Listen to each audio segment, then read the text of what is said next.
Hello, friends. Today I'll be talking about one of the niyamas that preceded the time of Patanjali.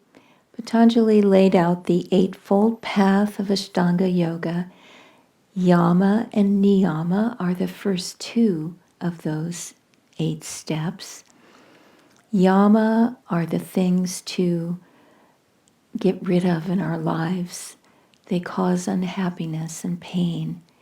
And niyama are the things to put energy into, to do these actions which will lead us to freedom. And in ancient times, there were 10 each, 10 yamas, 10 niyamas. Patanjali gave us 5 each. And so in doing research, Dharmadas came across these ancient ones, and we have been enjoying exploring them, meditating on them, and sharing them with you. And today I'll be talking about Huta, which is the performance of rituals and ceremonies and participating in rituals and ceremonies. So why do we do these things? What is it about these rituals that help us? Well, in part, it's the sheer repetition of doing something over and over and over again until we start to really understand it and take it in its deepest meanings. The Bhagavad Gita, for example, the more that you read the Bhagavad Gita, the more it blossoms for you, the more you receive its beauty and its depth. And every Sunday we perform the ancient fire ceremony, repeating the Gayatri mantra and the Mahamrityunjaya mantra. These mantras have been repeated by devotees for thousands of years. And so the combined energy of all of those devotees is there in the mantras. They're very, very powerful. In India, the Gayatri mantra is said to be a goddess. There's a great deal of power there. So through the repetition, through putting ourselves through this ritual again and again, we attune ourselves to it. It becomes richer for us, a deeper experience. And so we get to taste divine energy through these rituals and ceremonies. There's an aspect of self-offering too when we enter into a ritual or a religious ceremony. If we do it with devotion, which is the key element, we receive that grace that flows through the ritual. We can do it mindlessly. We can just go through the motions and we don't get very much. But if we practice with a true sense of self-offering, I'm thinking of the fire ceremony mantras, if we practice with that sense of, I offer myself to you, God. I open myself. I want to be receptive. I want to receive your presence. Then powerful energy will come through those rituals. We also practice the purification ceremony.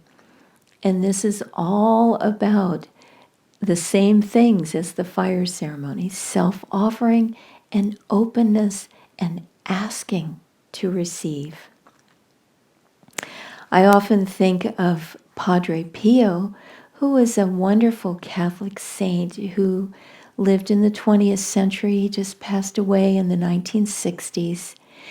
And he practiced the ritual Mass every day, and hundreds of people wanted to be there and crowded in his Masses, even though sometimes they lasted for hours and hours, because he would get lost in ecstasy performing the Mass. I can imagine him lifting the host and saying, "Body of Christ," and just being completely mesmerized and not moving for who knows how long, just caught in that ecstatic vision of Christ. And sometimes I pray that in future generations, people at Ananda performing the Festival of Light will perhaps go into ecstasy too. Just that beautiful story of God's descent into human form through Christ, through the great masters, to sacrifice themselves for us, to sacrifice so that we can grow and change and be free of the sorrow and pain of this world. And so let us take advantage of these rituals and ceremonies that we have available to us. The fire ceremony, the purification ceremony, the festival of light, and other beautiful ceremonies that Master and Swami have given us on this path. The astral ascension ceremony has been very, very helpful to many people. When we performed it recently on the death of my mother, I could feel the peace that came to me through that ceremony and to my husband through that ceremony and to my mother's soul. We often performed that ceremony in India, and people were so touched by it and so helped by it. In fact, all of our Ananda ceremonies were very well received by people in India because they could feel through the simplicity of them the deep feeling. They're very understandable, they're very approachable, relatable, and immediate. They address the essence of the need that we have, and they're very powerful for that. They're not just flowery words with symbols that we don't understand. They're very approachable and very much suited to us in this modern age. So let's take advantage of Huta. Let's practice these rituals and ceremonies that we have been given with an open heart, with a mind that is focused, and we will receive very many blessings through this practice.